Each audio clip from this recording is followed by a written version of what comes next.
नमस्कार। सरल टॉक में आप सभी का स्वागत है। आपके साथ मैं हूं गिरिराज शर्मा। आज सरल टॉक के मंच पर हमारे साथ एक ऐसी मेहमान जुड़ रही हैं।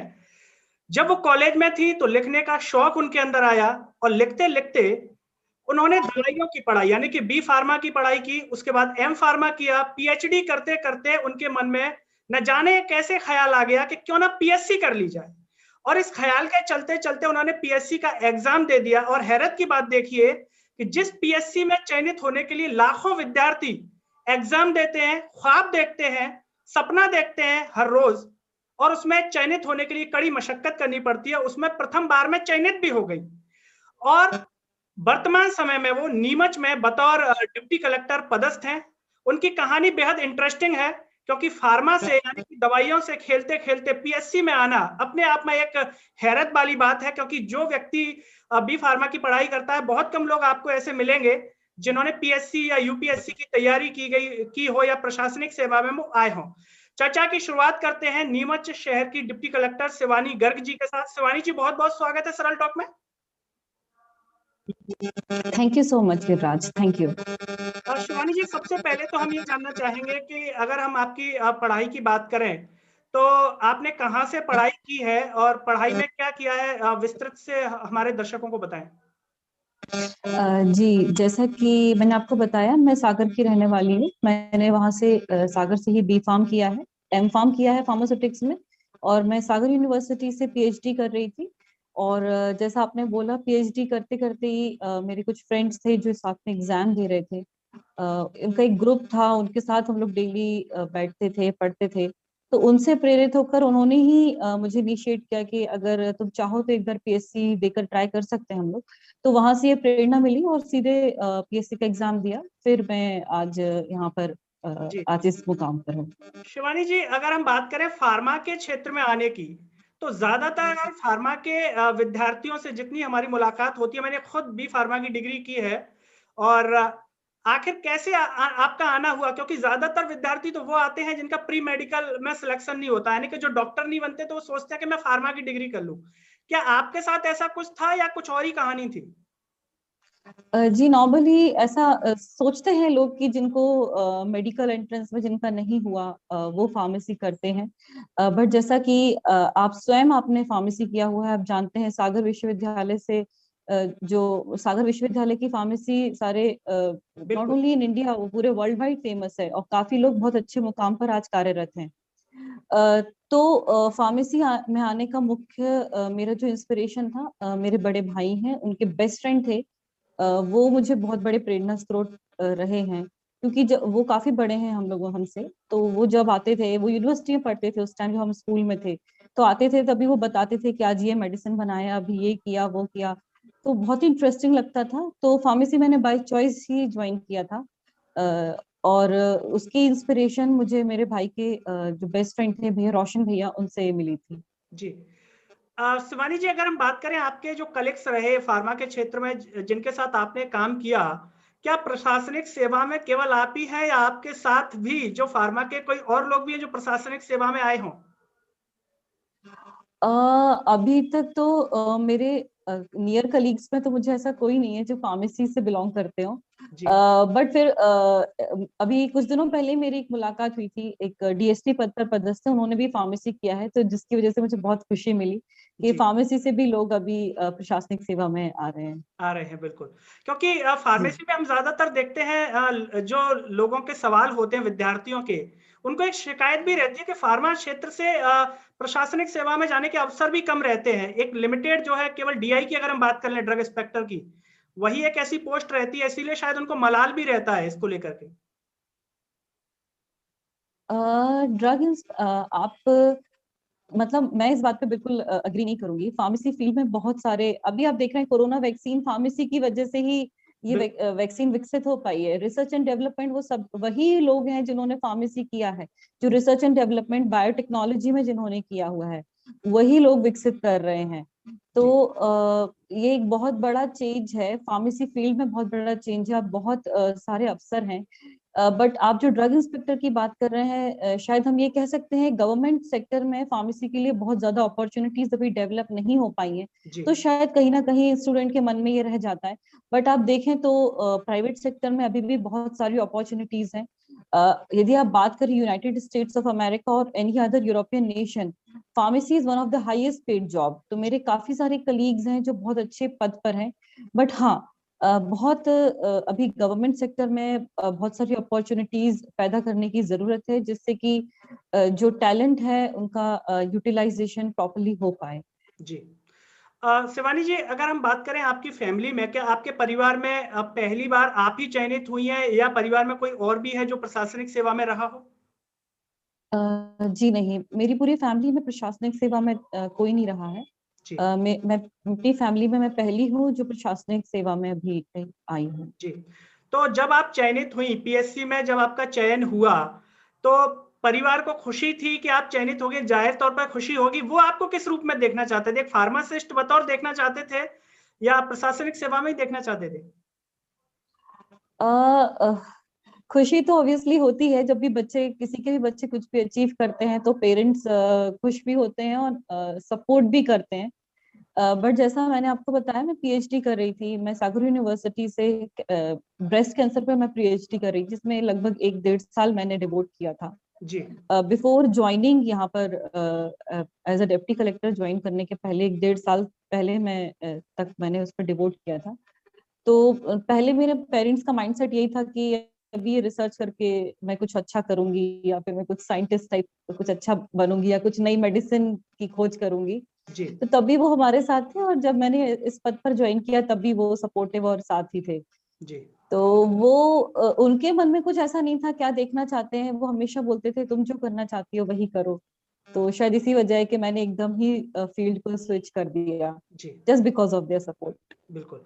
हम आपके बारे में पढ़ रहे थे, तो उसमें है कि आपको जो है लिखने का शौक कॉलेज से रहा। तो जब भी कोई व्यक्ति कुछ लिखता है, अंतर्मुखी होता है, उसके मन में जो विचार प्रफुल्लित होते हैं, फूटते हैं, उनको वो कागज पर उकेर देता है। और कॉलेज से ही लिखने की शुरुआत कैसे हुई? इससे पहले आपने कभी नहीं लिखा, तो आखिर कैसे मन में कुछ आ गया? कुछ अंतर्द्वंद चल रहा था मन के अंदर? किस तरीके से इस लिखावट की शुरुआत हुई? मैं लिखती हूँ, मैं बहुत आई एम एमेच्योर राइटर, बहुत ही जैसे बच्चे टाइप होते हैं बहुत। मैं आप बोल नहीं सकते कि मैं बहुत फिनिश्ड बहुत अच्छा लिखती हूँ, बट अपनी खुशी के लिए कुछ कुछ लिखती हूँ। तो नॉर्मली इस बात से सभी इत्तेफाक रखेंगे, कभी लेक्चर बोरिंग होता है ना तो बच्चे ड्राइंग करने लगते हैं कागज के पीछे, कोई कभी हेलीकॉप्टर बना के उड़ाता है। जब कभी आप बोर होते हैं तो I used to write in class. तो शुरुआत ऐसे हुई कि हम लोग कभी कभी मैं, मेरे फ्रेंड्स, मेरे बेस्ट फ्रेंड्स, हमारा जो सर्कल था, हम लोग कोई वर्ड लेते थे फिर उस पर कुछ लिखते थे, या अपनी फ्रेंड के लिए कुछ 4 लाइन डेडिकेट करके कागज फाड़ के उसको फेंक के मार देते थे। तो this was all, it started with fun, तो इट्स स्टिल गोइंग ऑन। कभी कभी आई यूज्ड टू राइट, कुछ भी लिखते हैं, कभी पोएम लिखते हैं, कभी आर्टिकल लिखते हैं, तो वो उसी तरीके से शुरुआत हुई। यानी कि ये माना जाए कि पीएससी में चयनित होने वाली एक लड़की जो फार्मा से आई, वो मस्ती करने वाली भी थी। आमतौर पर लोग सोचते हैं कि जो पढ़ाई करने वाला विद्यार्थी होता है एकदम सीरियस, चेहरे पर कोई भाव नहीं होता, तो ऐसा कुछ नहीं है, वो मस्ती भी कर सकता है। बिल्कुल कर सकते हैं, आफ्टर ऑल हम सभी इंसान हैं, ऐसा नहीं है, मस्ती भी करते हैं, हमसे गलतियां भी होती हैं। तो part and parcel of life. College का कोई ऐसा किस्सा जो आप याद करती हो, हमेशा आपको याद आता हो? क्योंकि कई बार होता है कॉलेज लाइफ ऐसी होती है जिसे इंसान जिंदगी में हमेशा याद करता है, वो कहीं भी चला जाए। तो ऐसा कोई किस्सा जो आपको हमेशा याद आता हो कॉलेज का? कॉलेज के तो सभी किस्से हमेशा यादगार होते ही हैं, बट जो फ्रेंड्स के साथ आप टाइम बिताते हो, आपके जो बेस्ट फ्रेंड्स होते हैं, मेरा जो ग्रुप है, हम लोग नर्स, हम लोग बचपन से साथ पढ़े हैं। मेरे जो फ्रेंड्स हैं, हम लोग प्राइमरी से लेकर कॉलेज तक साथ पढ़े, तो उनकी सभी बातें याद आती हैं। हम लोग जो शायद अब बहुत अनकॉमन है जिसको हम बोलेंगे, हम लोग खुशी में भी साथ होते हैं, दुख में भी साथ होते हैं, हम लोग सपोर्ट करते हैं। तो अभी मेरे जितने भी फ्रेंड्स हैं, हम सभी अलग अलग फील्ड्स में हैं। तो each and every day which was spent with my friend is definitely a memory. क्या इस प्रकार का कोई किस्सा रहा कि आमतौर पर होता है कि भाई कोई अधिकारी बन गया, यूपीएससी में चयनित हो गया, तो कोई दोस्त कभी ऐसी शिकायत करता है कि भाई तू तो अब बड़े पद पे पहुंच गई है जो है, अब तो फोन भी नहीं उठाती, ऐसा कुछ?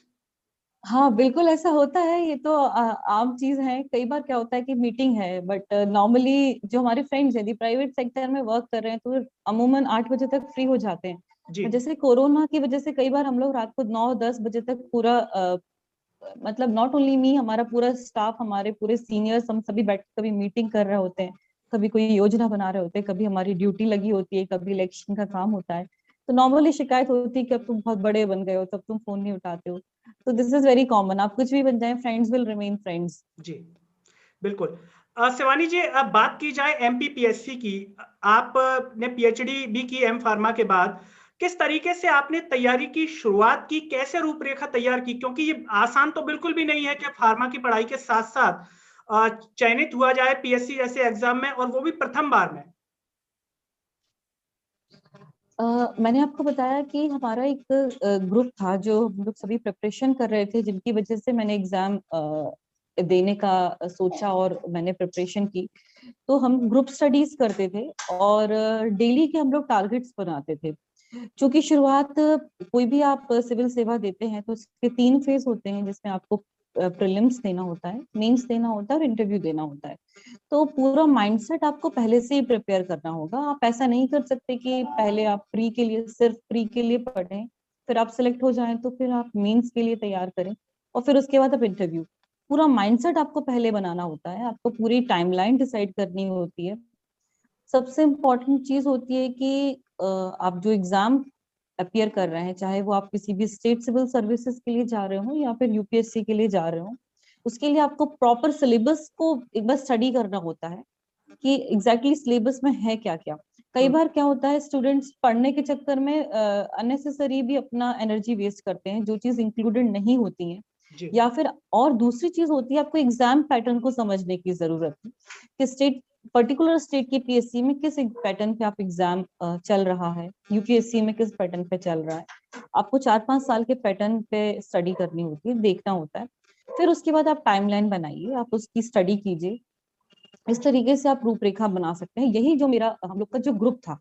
जी। एंड बेस्ट पार्ट ये होता है कि आपका जो एक स्मॉल ग्रुप होता है, अच्छा ग्रुप जो पढ़ रहे हैं, तो आप उनके साथ पढ़ेंगे डेली। सबसे इम्पोर्टेंट चीज ये रहेगी कि आप उसमें पंक्चुअलिटी रखें और डेली आपको पढ़ाई करनी होगी, डिस्कशंस डेली करने होंगे, आपको खुद अपने नोट्स बनाने होंगे। बिल्कुल।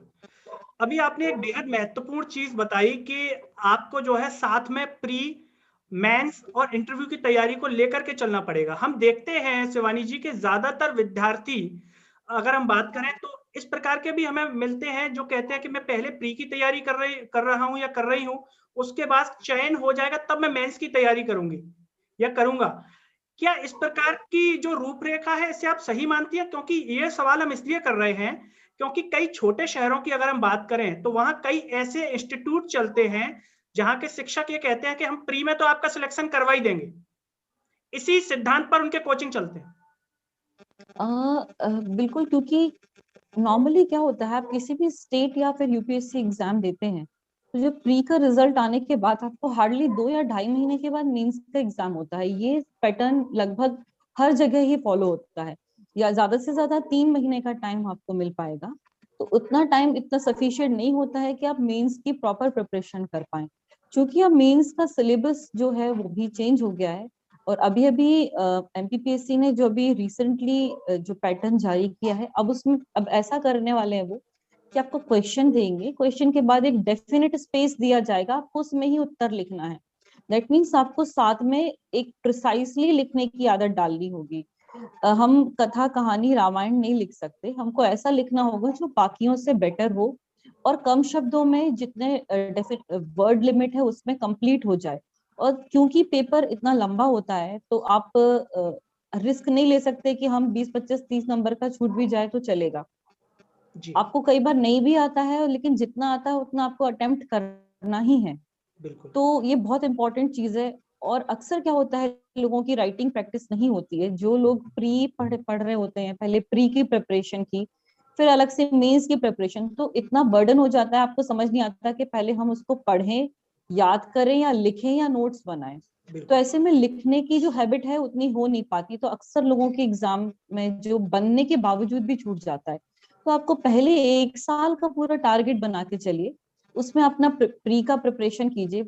नॉर्मली जैसे कुछ चीजें हैं वो कॉमन है, हिस्ट्री में आप प्री के लिए फैक्ट्स लर्न करते हैं और मेंस के लिए आप उसका इलेबोरेटिव आंसर लिखते हैं। जी उसमें कई टाइप की चीजें हो सकती हैं, उसके प्रोज एंड कॉन्स पूछे जा सकते हैं, उसके एनालिसिस पूछा जा सकता है, उसका करंट स्टेटस पूछा जा सकता है।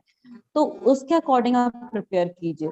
प्री में नॉर्मली आप फैक्ट्स लर्न करते हैं, चीजों को समझ लेते हैं, तो आप क्वालिफाई कर लेंगे। जी। शिवानी जी, और आप लिखना बहुत महत्वपूर्ण है। बिल्कुल जी।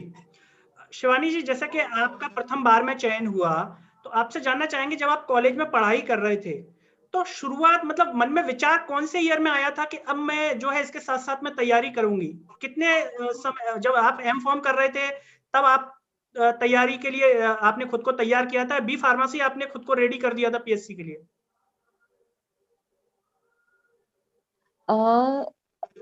मास्टर्स इन फार्मेसी जब आप करते हैं तो लास्ट के 6 महीने में डिसर्टेशन वर्क होता है। आप क्योंकि फार्मेसी वाले हैं, आप समझ सकते हैं, जी 6 महीने आपको आपका प्रोजेक्ट वर्क मिलता है। तो उस टाइम आप अपना रिसर्च का काम कर रहे होते हैं। तो नॉर्मली ऐसा होता है कि आपके गाइड हैं, आपको गाइड कर देंगे, आपको बता देंगे, फिर 6 महीने आपको ही पूरा प्रिपरेशन करनी होती है। तो उस दौरान जब हम लोग प्रिपरेशन कर रहे थे, तभी मेरे जो फ्रेंड सर्कल था जहाँ पे मैं सागर में थी, उनसे मुलाकात हुई। फिर उन्होंने वहां से डिसाइड हुआ कि ठीक है एग्जाम देते हैं, एक बार ट्राई करते हैं। और जब आप एक ग्रुप है जो ऑलरेडी सिविल सर्विसेज की प्रिपरेशन कर रहे हैं, उसके बारे में आपको बताते हैं, तो फिर आप इंस्पायर होते हो, फिर आप एग्जाम देते हो। तो बिल्कुल। वहां से शुरुआत हुई। तो जब आपका चयन हुआ जैसे पहली बार में, तो उसके बाद जब चयन हो जाता है पीएससी में, तो किस तरीके से जैसे ट्रेनिंग यूपीएससी की अगर हम बात करें, तो क्या इसमें भी ट्रेनिंग की प्रक्रिया है? किस तरीके से ट्रेनिंग रहती है आपकी? जी बिल्कुल, जैसे चयन हो जाने के बाद आपको पोस्टिंग्स मिलती हैं। पोस्टिंग मिलने के बाद नरोन्ना एकेडमी जो भोपाल में है, वहाँ पर फाउंडेशन कोर्स और इंडक्शन कोर्स मिला के लगभग 8 से 9 महीने की ट्रेनिंग होती है। तो लगभग ये यूपीएससी में जो मतलब यूपीएससी से चयनित होकर आए प्रशासनिक अधिकारी का जो पैटर्न है, लगभग उसी पर राज्य प्रशासनिक सेवा के अधिकारियों की भी ट्रेनिंग की जाती है। जी। ट्रेनिंग जब हमारे एक दर्शक हैं, उन्होंने भी सवाल पूछा था मेडिकल प्रोसेस को लेकर के, वो जानना चाह रहे थे। तो जैसे ट्रेनिंग हुई, तो किस तरीके से मेडिकल की जो है इसमें प्रोसीजर रहता है? मेडिकल जब आपका सिलेक्शन होता है, तो आप ज्वाइनिंग के लिए जब जाते हैं, जी जैसे आपका सिलेक्शन होने के बाद आप मंत्रालय में जब अपना वेरिफिकेशन के लिए जाते हैं, तभी वो मेडिकल की मांग करते हैं। तो जो जिले में मेडिकल बोर्ड होता है, वहां से आपको फिटनेस सर्टिफिकेट बनवाया जाता है, जिसमें कुछ 3 4 5 प्रोसीजर होते हैं। आई टेस्टिंग, आंखों की जांच होती है, ब्लड टेस्ट होते हैं, बाकी जो प्रोसीजर है उसके अदरवाइज ऐसी कोई मेडिकल जांच या फिर मेडिकल प्रोसीजर नहीं होता है। जी। आपकी प्रथम जो पहली पोस्टिंग थी, वो किस जगह रही शिवानी जी? मेरी पहली पोस्टिंग गुना जिले में रही, जिसमें मैं लगभग 3.5 वर्ष वहां पदस्थ रही। जी। और गुना गुना में जब आपकी पोस्टिंग रही, तो एक अधिकारी का एक काम होता है, एक जो स्पेशली प्रोजेक्ट वो चालू करते हैं, तो वहां पर कोई ऐसे प्रोजेक्ट का अगर आप जिक्र करना चाहें, जिसे आज भी गुनावासी याद करते हो? जी बिल्कुल, हम हमारी टीम जो थी, हमारे कलेक्टर सर थे, उनकी इंस्पिरेशन से, उनके मोटिवेशन से हम लोगों ने वहां पर एक भुजरिया तालाब है जी जो बिल्कुल शहर के बीचों बीच स्थित है, और जो बिल्कुल ही जो मृत जिसको हम बोलते हैं वो हो चुका था, जो कि नाले में तब्दील हो चुका था। उसमें लगभग 3.5 करोड़ रुपए सैंक्शन करवाकर हम लोगों ने उसके रिजुविनेशन का काम शुरू किया था। साथ ही साथ गुना शहर में ही सिंगवासा तालाब है, जो लगभग 3 से 3.5 किलोमीटर दूर स्थित है शहर से। उसका रिजुविनेशन का काम हम लोगों ने शुरू किया था। जी तो ये दो ऐसे बड़े प्रोजेक्ट्स हैं जो हम लोगों ने शुरू किए, जिसको अभी भी गुनावासी याद करते हैं, क्योंकि जब तालाब पुनर्जीवित हो जाता है, बिल्कुल तो ना केवल वो खूबसूरती बढ़ाता है, बल्कि साथ ही साथ जो वाटर लेवल है, बिल्कुल। ग्राउंड वाटर लेवल है, उसको भी इनहेंस करता है। और खूबसूरती तो बढ़ ही गई ऑब्वियसली, वहां पे काफी सारे पानी की पेड़ पौधे समस्या भी उस पक्षी क्षेत्र भी में जो है अब आने बेहद, लगे हैं, माइग्रेंट। पानी की समस्या भी वहां बहुत ज्यादा है, तो ऐसे में तालाब का होना लोगों को कहीं ना कहीं राहत तो देगा। बिल्कुल, और जैसा मैंने आपको बताया, जैसे ही उसका रिजुविनेशन हुआ और जैसे जैसे होता जा रहा है, तो कहीं ना कहीं ग्राउंड वाटर लेवल भी बढ़ा है और आगे भी बढ़ने की संभावना है। और शहर की खूबसूरती में भी इसका बहुत महत्वपूर्ण रोल रहा है। और जो भुजरिया तालाब है वो ना केवल पानी का स्रोत रहा है, जबकि ये आस्था का बहुत बड़ा स्रोत है गुना जिले का। जी क्योंकि वहाँ बहुत लंबे समय से, काफी लंबे समय से वहाँ पे नॉर्मली आपने सुनते होंगे रक्षाबंधन के बाद जो भुजरिया होती है, जरिया होती है तो जी। उसका विसर्जन भुजरिया, जिसको कजली भी बोलते हैं, जी कजलियां बुंदेलखंड में, तो उसका वहां विसर्जन किया जाता है। उसका बहुत बड़ा आस्था का स्रोत है वो। तो वो एक जो नाले में तब्दील हो गया था, आज उसका रिजुविनेशन हो चुका है और अभी काम और भी जारी है, अभी जो ऑफिसर्स है उनके द्वारा किया जा रहा है। तो एक जी। वो बहुत ही यादगार है। आमतौर पर अगर हम शिवानी जी पढ़ाई के घंटों की बात करें, जब भी कोई तैयारी करता है वो अपना एक शेड्यूल तैयार करता है कि मैं बस आज से अब इतने घंटे पढ़ूंगा, ये मुझे इतने बजे से करना है, ये मुझे इतने बजे से करना है, लेकिन फेल हो जाता है। आमतौर पर ज्यादातर विद्यार्थियों की बात करें, आप कितने घंटे पढ़ते थे और क्या आपका क्या अनुभव कहता है, क्या ज्यादा घंटे पढ़ रहा है कोई तो ही चयनित होगा, या फिर रेगुलर भले वो कम घंटे हो तो भी जो सफलता आसानी से प्राप्त की जा सकती है? रेगुलरिटी जो आपने बोली वो तो सबसे इम्पोर्टेंट चीज है ही। जी क्योंकि आप यदि कंटिन्यूअस कोई चीज नहीं करेंगे तो आपको सफलता नहीं मिल पाएगी। ऐसा बोलते हैं ना, करत करत अभ्यास के जड़मति होत सजान। तो ये भी यहाँ पे भी फॉलो होता है। साथ ही साथ जो मेरा अनुभव है, मैं घंटे तो कभी डिसाइड नहीं करती थी कि मैं जी 6 घंटे या 8 घंटे, लेकिन मैं हमेशा टॉपिक डिसाइड करती थी कि आज ये टॉपिक कंप्लीट करना है। जी क्योंकि आपने एक टाइमलाइन बना रखी है कि अभी मान के चलिए कि मेरा हिंदी का टॉपिक है, तो आज मैं ये 4 चीजें कंप्लीट करूंगी, मुझे 10 दिन में ये कंप्लीट करना है।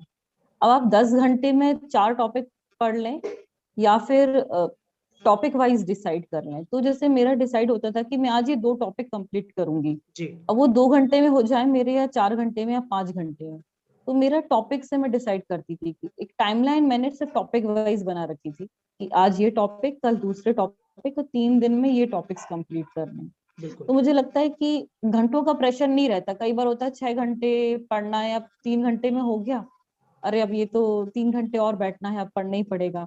तो जी वो नहीं करना, और दिमाग पे स्ट्रेस देने की जरूरत नहीं जी है। स्ट्रेस देने से कोई चीज हल नहीं होती। तो आप बिल्कुल। जितना खुश होके एकदम खुले दिमाग से पढ़ेंगे तो डेफिनेटली आप अचीव कर पाएंगे। बिल्कुल। शिवानी जी, जब पीएससी में आप चयनित हो गए या जब आपने गुना में जो है पदभार संभाला, तो क्या यूपीएससी की भी तैयारी आपने की या कोई एग्जाम आपने एक आध बार दिया, या आने वाले समय में यूपीएससी को लेकर के आप देने वाले हैं?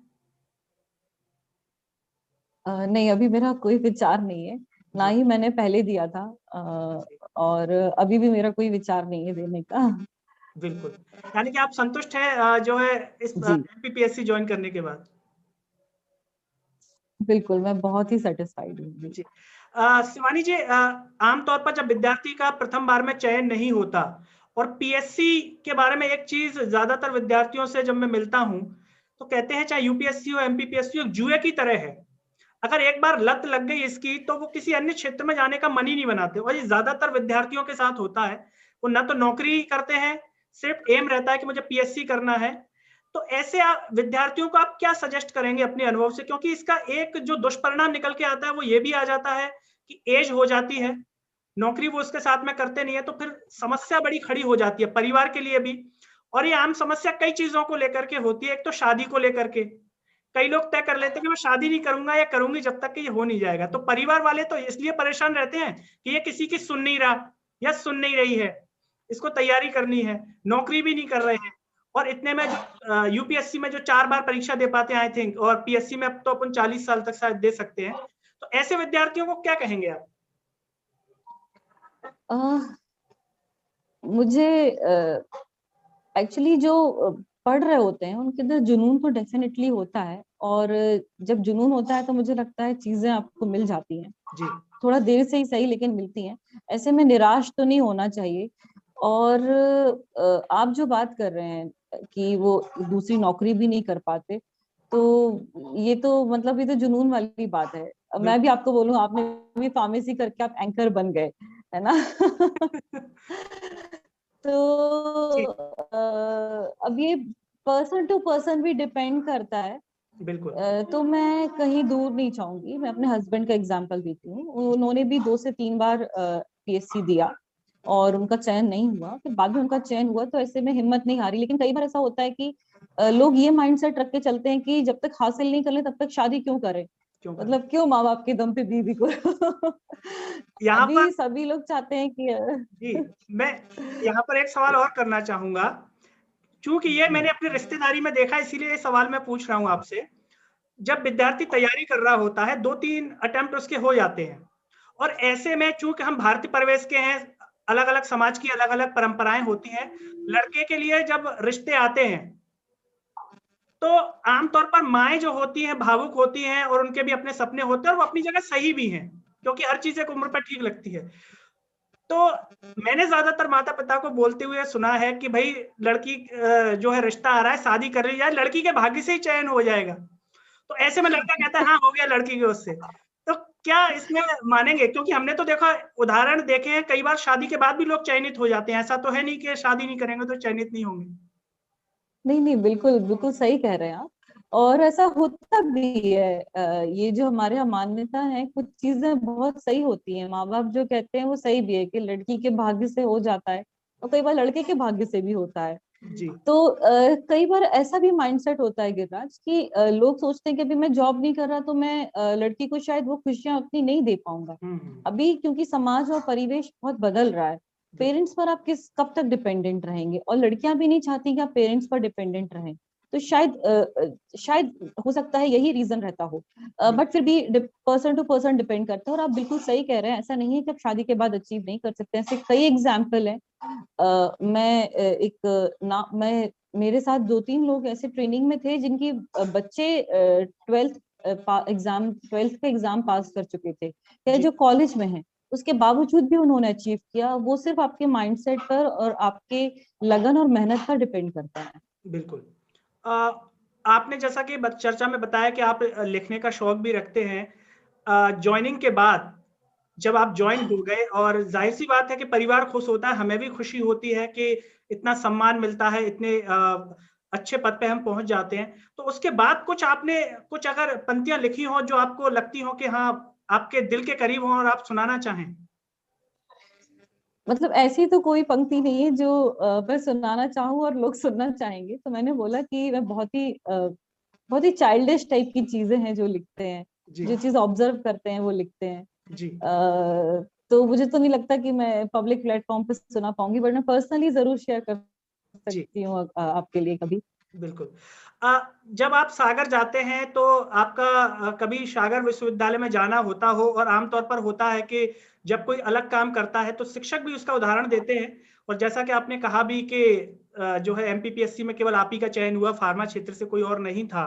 तो ऐसे में मन को भी खुशी होती है और हमारी जिम्मेदारी भी बढ़ जाती है, क्योंकि जब हमें लोग एक आइकॉन के रूप में देखते हैं, हमारे उदाहरण दिए जाते हैं, तो हमारी जिम्मेदारी भी बढ़ जाती है कि कभी हमसे कोई ऐसा काम ना हो कि छवि को वो पहुंचे। तो ऐसे में उस जिम्मेदारी को निभाना कितना मुश्किल होता है।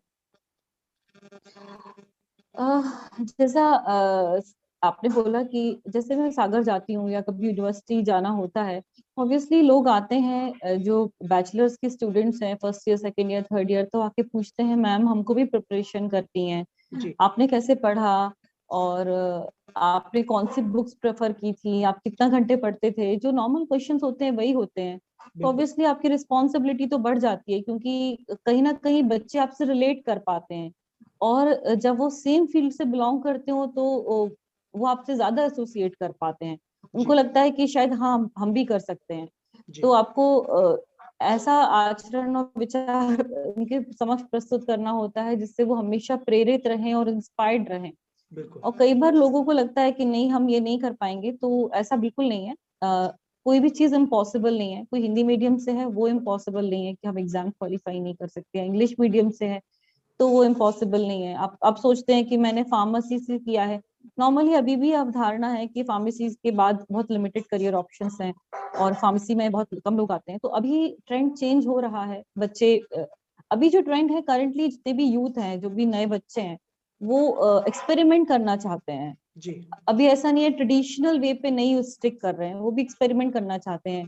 जो भी चीज अवेलेबल है उनको ट्राई करना चाहते हैं। बिल्कुल। तो ट्रेंड चेंज हो रहा है। शिवानी जी, जैसे आपने माध्यम की बात की, तो यहाँ पर हमारा एक सवाल है और ये कई लोगों के मन हिंदी माध्यम के छात्रों में रहता है कि वर्तमान समय में अगर हम कोर्स की स्ट्रक्चर की बात करें, चाहे यूपीएससी हो, एमपीपीएससी हो, आपका अनुभव क्या कहता है? क्या हिंदी माध्यम का छात्र खुद को कमजोर समझता है, उसकी ऐसी साइकोलॉजी हो जाती है, या हिंदी माध्यम का जो छात्र है वो भी बेहतर कर सकता है अंग्रेजी माध्यम के छात्र की तरह?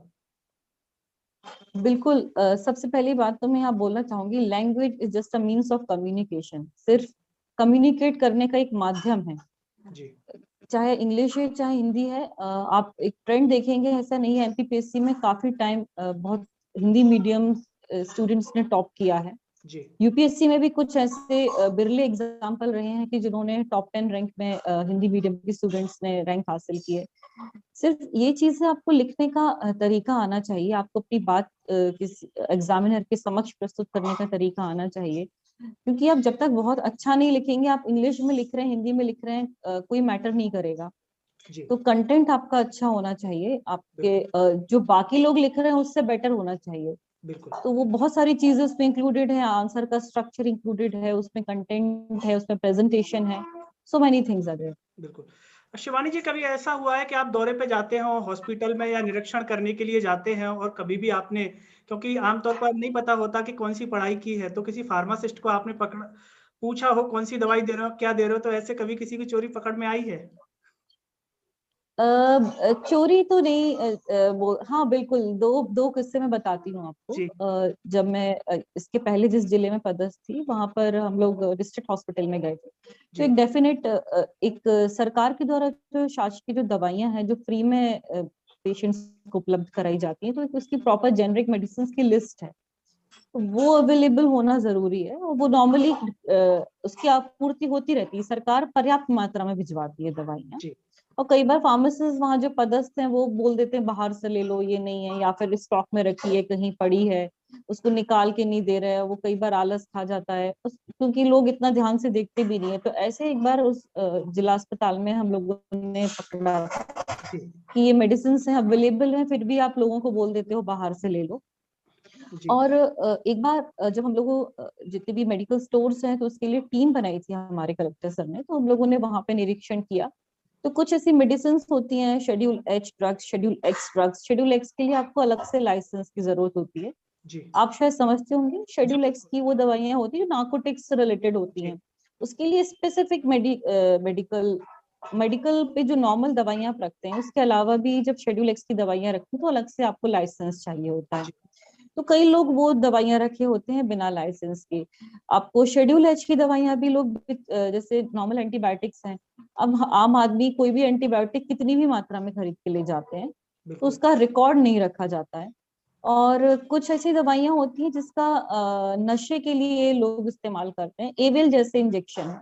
जी तो एक बार हम लोगों ने जिस इसके पहले जिस जिले में पदस्थ थी, गुना में, वहां पे हम लोगों ने कार्रवाई की थी पूरी टीम के साथ मिलकर, जिसमें जी हमारे ड्रग इंस्पेक्टर भी थे।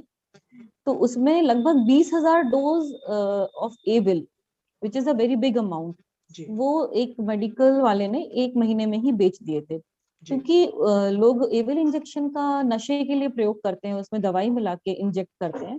तो एक वो बहुत बड़ी गड़बड़ी है, जो मुझे लगता है कि फार्मेसी का ज्ञान होने की वजह से हम लोग पकड़ पाए। और मुझे लगता है कि उस व्यक्ति को भी बाद में पता चला होगा कि शिवानी जी ने भी फार्मा किया हुआ था। जी बिल्कुल। जी। शिवानी जी, अगर हम बात करें गुनाह का, जैसे आपने ज़िक्र किया, तो आपने वहाँ पर एक कार्रवाई और की थी, जो जिसकी लोग चर्चा करते हैं, अतिक्रमण। वहाँ पर जैसा ज़िक्र आप तालाब को कर रहे थे, तो अतिक्रमण हटाना भी एक बहुत बड़ी चुनौती थी, और शायद आपने उसमें प्रमुखता से काफ़ी उस अतिक्रमण को हटवाने में भी वहाँ पे रोल प्ले किया था।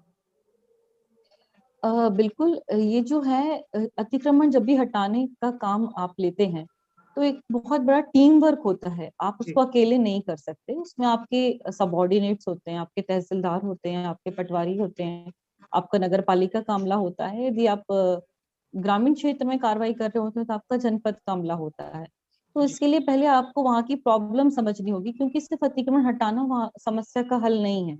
क्योंकि आप किसी का घर तोड़ के नहीं कर सकते, या फिर कोई दुकान लगा रहा है तो आप उसकी दुकान हटा के अतिक्रमण हटाना मुझे नहीं लगता कि बहुत समझदारी है। तो इसके पहले हमने, हमारे जो सीनियर्स थे, हमारे कलेक्टर थे, उनके साथ मिलकर हम लोगों ने डिस्कशन किया। बिल्कुल। क्योंकि वहां पर एक जो कुछ कृषक थे जिनके द्वारा वहां पे खेती की जा रही थी, जी तो उनको हट, क्योंकि अब वहां पे उसको जो जमीन थी उनके नाम पर रजिस्ट्रीज थी, और काफी बहुत पुराने समय से रजिस्ट्री थी, उनकी पूरी लाइवलीहुड उस जमीन पर डिपेंडेंट था। तो जी हम लोगों ने प्रॉपर प्रस्ताव बना के राजस्व विभाग को भेजा, तो उनको प्रॉपर हम लोगों ने दूसरी जगह शिफ्ट किया। क्योंकि एक दो लोग नहीं, काफी सारे कृषक थे और उनकी पूरी फैमिली उस पर डिपेंडेंट थी। कुछ ऐसी दुकानें थी जो लोग वहां पर लगा रहे थे, और उनको हटा देना उनकी लाइवलीहुड छीनने की जैसा था। तो जी। उसके लिए हम लोगों ने प्रॉपर स्पेस अलॉट करके उनको वहां पे शिफ्ट किया, और फिर अतिक्रमण वहां से हटाया। शिवानी जी, जब विद्यार्थी तैयारी कर रहा होता है पीएससी की, तो वो आंखों में एक सपने संजोता है अपने जोश को बनाए रखने के लिए कि बस इस साल पढ़ाई कर लूं कैसे भी करके, फिर तो बस जो है सरकारी गाड़ी मिल जाएगी, बंगला होगा, सब बढ़िया हो जाएगा, माँ बाप के लिए मैं ये कर दूंगा वो कर दूंगा, और शहर में ऐसा काम करूंगा वैसा करूंगा। और जब ज्वाइन हो जाता है तो हकीकत में कितनी चुनौती आती है? क्या वो खूबसूरत सपना वैसा ही खूबसूरत लगता है या फिर कांटों के बिस्तर के जैसा होता है? एक्चुअली ये जैसा आप देखेंगे वैसा आपको दिखाई देगा। जी जो भी आपने बोला, कोई भी खूबसूरत चीज है, आप जो कि गुलाब भी है ना, उसके नीचे कांटे होते हैं। तो बिल्कुल। रिस्पॉन्सिबिलिटीज होती हैं, आपको बहुत सारी सुविधाएं मिलती हैं, नो डाउट। आपको बहुत रिस्पेक्ट आपको मिलता है, आपको लोग प्यार करते हैं, आपके पास बहुत अपॉर्चुनिटीज होती हैं, बहुत छोटी छोटी चीजें कर सकते हैं। आप किसी का बीपीएल कार्ड या फिर राशन कार्ड बनाते हैं तो एक बहुत बड़ा चेंज आप उसके लिए लाते हैं, उनके लिए बहुत बड़ी चीज होती है। अगर किसी व्यक्ति को एक निर्धारित समय में, कम समय में उसके कोई भी सर्टिफिकेट्स, आय प्रमाण पत्र, जाति प्रमाण पत्र मिलता है उसके लिए, तो वो बहुत बड़ी बात होती है। तो ऑब्वियसली ये सारी चीजें हैं, आपको बहुत सारी सुविधाएं मिलेंगी, आपको सम्मान मिलेगा, आपको प्यार मिलेगा, लेकिन रिस्पॉन्सिबिलिटी ऑब्वियसली आपको लेनी होगी, और एक बहुत ही बड़ी रिस्पॉन्सिबिलिटी वाला पद होता है। शिवानी जी, कुछ स्टूडेंट्स हैं, उनके सवाल हमारे पास ये कमेंट बॉक्स में आए हैं, तो वो मैं आपके साथ शेयर कर रहा हूँ। अभिषेक द्विवेदी हैं, ये कह रहे हैं कि सबसे पहले तो मैम आपको नमस्कार। इन्होंने प्री एग्जाम दिया था, कुछ नंबर से डिस्क्वालीफाई हो गए, तो ये जानना चाहते हैं कि प्री क्वालीफाई करने के लिए और उसके बाद मेंस एग्जाम क्रैक करने के लिए क्या रणनीति होगी और किस किस बुक से पढ़ना चाहिए और इंटरव्यू में किस प्रकार के सवाल पूछे जाते हैं। जो रणनीति है वो आपने कार्यक्रम में जिक्र कर दिया है, तो वहां अभिषेक जी को जवाब मिल जाएगा। बुक के बारे में आप बता सकते हैं और इंटरव्यू के बारे में किस तरीके के सवाल पूछे जाते बुक्स तो वैसे बहुत सारी मार्केट में अवेलेबल हैं। हैं? जी जैसे आप किस लैंग्वेज में आप अपीयर कर रहे हैं, इंग्लिश में या हिंदी में, तो काफी सारी बुक्स हैं। एथिक्स के लिए अलग बुक हैं, जी महावीर की बुक आती है, एक ल्यूसेंट की बुक्स आती हैं। जी। अ, और मतलब मैं, अदर देन बुक्स, मुझे एक्चुअली आई कुडंट रिमाइंड। बिल्कुल। पॉलिटी के लिए लक्ष्मी नारायण जी है, बिल्कुल। और एक कार्तिकेयन बुक आती है, जी कार्तिकेयन के नाम से। टाटा मैग्रॉ हिल्स की बुक आती हैं। जी तो बुक से भी वो चाहते हैं तो मैं लिख के प्रॉपर मैं बिल्कुल। बता सकती हूँ। लेकिन इसके साथ साथ अदर देन बुक्स, आप गवर्नमेंट की जो वेबसाइट है आप उसको प्रेफर कीजिए। जी आप जो गवर्नमेंट ऑफिशियल जो ट्वीट्स किए जाते हैं, जी जो नॉर्मल आदमी बोल रहा है वो नहीं, कुछ कुछ योजनाएं रहती हैं उसके, वो जो ट्वीट्स करते हैं, गवर्नमेंट की वेबसाइट्स हैं, mp.gov.in पे बहुत सारी चीजें आपको मिल जाएंगी। तो जो ऑफिशियल डेटा होता है, क्योंकि एमपी से रिलेटेड बहुत सारी चीजें होती हैं, और बिल्कुल। जब भी आप मेंस में आंसर लिख रहे हैं, तो मेंस में नॉर्मली जो भी चीजें पूछी जाती हैं वो एमपी के कॉन्टेक्स्ट में पूछी जाती हैं, तो आप वहां से उसको गैदर कर सकते हैं। जी। पारस जी का सवाल है। अ, पारस जी कह रहे हैं कि मैम आप एसडीएम कैसे बने, आपका भी बताना। आपको नमस्कार का है। पारस जी, आप एक कार्यक्रम देख रहे हैं तो मैम ने चर्चा की शुरुआत में पूरी इस बात का जिक्र किया है कि कैसे वो एसडीएम के पद तक पहुंचे। पुष्पेंद्र पाल हैं, पूरी तैयारी और एग्जाम की, जैसे 4 साल तक वैकेंसी ना आए तो। हाँ, इनका सवाल ये है कि पूरी तैयारी है मेरी एग्जाम की, और 4 साल तक वैकेंसी ना आए, तो खुद को कैसे जो है मनोबल बना के रखें अगर वैकेंसी नहीं आ पा रही है? मनोबल तो आपको बनाए रखना होगा, लेकिन ये खुशखबरी है कि इस साल आपका शायद मध्य प्रदेश लोक सेवा आयोग द्वारा 11 अप्रैल को और शायद नवंबर में 2020 की 2021 की प्री परीक्षा आयोजित की जाएगी। अगर आप एग्जाम कैलेंडर देखें जी। तो यदि आपको हासिल कुछ करना है तो मनोबल बनाए रखिए और बिल्कुल निराश होने की आवश्यकता नहीं है। इस साल 2 बार एग्जाम कंडक्ट किए जा रहे हैं, तो लगे रहिए। और जो भी करंट अफेयर्स है उसके लिए डेली न्यूज़पेपर पढ़ के उसमें से डेली नोट डाउन करें, जी। क्योंकि नॉर्मली बुक्स जो आती हैं वो एक साथ मगअप करना बहुत डिफिकल्ट होता है। तो डेली आप न्यूज़पेपर पढ़िए और डेली उसमें से नोट डाउन कीजिए। बिल्कुल। दिनेश जी, मैम ने आपके सवाल का जवाब चर्चा में दे चुके हैं कि आप सेल्फ स्टडी कर सकते हैं। छत्रपाल कुशवाहा, रितेश पटेल, आशा यादव जी, हम उम्मीद करते हैं कि आपके सवालों के जवाब भी आपको इस पूरी चर्चा में मिल गए होंगे। आपका सवाल है कि नया जो पहली बार तैयारी कर रहा है स्टूडेंट, वो कैसे तैयारी करे, तो चर्चा की शुरुआत में जवाब दे चुके हैं शिवानी जी, चलते चलते अगर आप संदेश देना चाहें सभी जो तैयारी कर रहे हैं, चाहे वो पीएससी की तैयारी हो, एमपी पुलिस एसआई की तैयारी हो, क्योंकि अभी ये सारी एग्जाम आने ही वाली हैं निकट समय में, तो क्या मैसेज देना चाहेंगे? एक ही चीज है जो आपको याद रखने की है, just do your best and leave the rest. जी। अपना काम करते जाइए, रेगुलरिटी बना के रखिए, अपना बेस्ट दीजिए। और पंक्चुअलिटी बहुत जरूरी है, प्रतिदिन आपको पढ़ना पड़ेगा जब तक आपको आपका टारगेट ना मिल जाए। बिल्कुल। तो सबके लिए ऑल द बेस्ट। शिवानी जी, आपका बहुत बहुत धन्यवाद सरल टॉक से जुड़ने के लिए, और आपने जो भी बातें बताई वो निश्चित तौर पर विद्यार्थियों के लिए जीवन में काम आएंगी, और वो एग्जाम में तैयारी होंगे आपकी कहानी को जान करके। और साथ ही साथ हमारी भी आपको शुभकामनाएं हैं कि आप जिस जिले में भी पदस्थ रहें, अच्छा काम करें जैसा कि आपने गुना में किया। और चलते चलते सभी दर्शकों से एक ही अपील है कि इस कार्यक्रम को ज्यादा से ज्यादा विद्यार्थियों के साथ शेयर कीजिए। एमपीपीएससी, एसआई हो, एमपी पुलिस जो भी तैयारी कर रहे हो, कि निश्चित तौर पर आपको इस कार्यक्रम से कुछ ना कुछ सीखने को मिलेगा।